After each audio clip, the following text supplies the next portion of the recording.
Harold has graciously allowed me to ask one more question of a personal interest.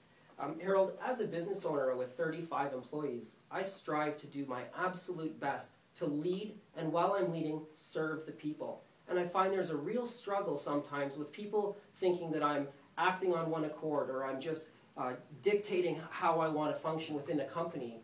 And they don't see what's really going on. They don't see the countless people I talk to, the countless times I change my perspectives, and the process I go to. All they see is Ryan makes a decision, he runs the world. And Harold, much has been said about Stephen Harper by the media. Right. Well, and you've hit on a great point, because this is a point that comes up frequently at the door.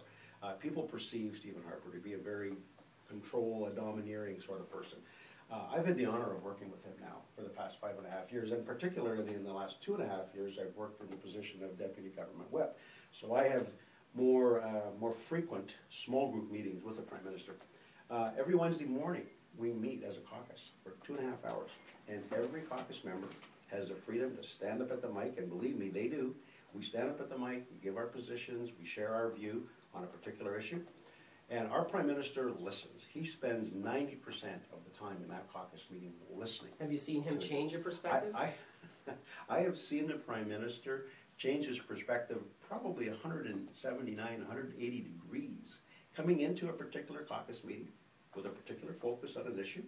And he hears from caucus, and you have to remember, we're a regional caucus. Like, we have people from the west, people from the north, people from the east coast, and Central Ontario. We have all kinds of different perspectives from a geographic perspective, let alone our backgrounds, business, policemen, farmers in our caucus. So when the Prime Minister listens to us, I have seen him many times alter the position that was first presented. The point that you need to remember is that once we as a caucus have decided on a position, united, yes. Nobody ever gets their way 100%. That's what a team is. So a consensus. Okay? There's a definite consensus reached, and once we've reached that consensus, we leave that caucus room united. So we're going out as a team, we're going to advance the cause as a team. Not everybody got exactly what they wanted, but we know that by hammering it out together behind closed doors, we have a way forward that the team can get behind and rally behind. It's the same as football.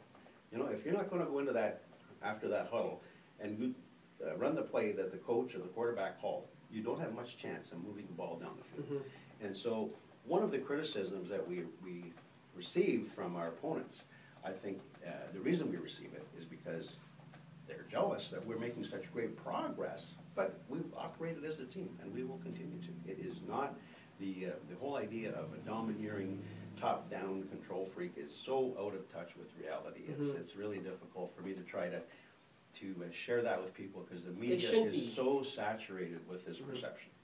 My experience of most business owners talking to owners at various companies is very similar to what you've just explained. Right. It is challenging to explain that position, but I thought you did a fantastic job. Well, anybody that's been part of a team effort, whether it's a church group or a community group or any volunteer board they've served on, you know how that works. You get behind closed doors, you hammer out your positions as a board or as a committee, and then once you've done that, you need to leave and work together. Otherwise, you shouldn't be on the team. Right on. Thank you, Harold. Thanks, Ryan.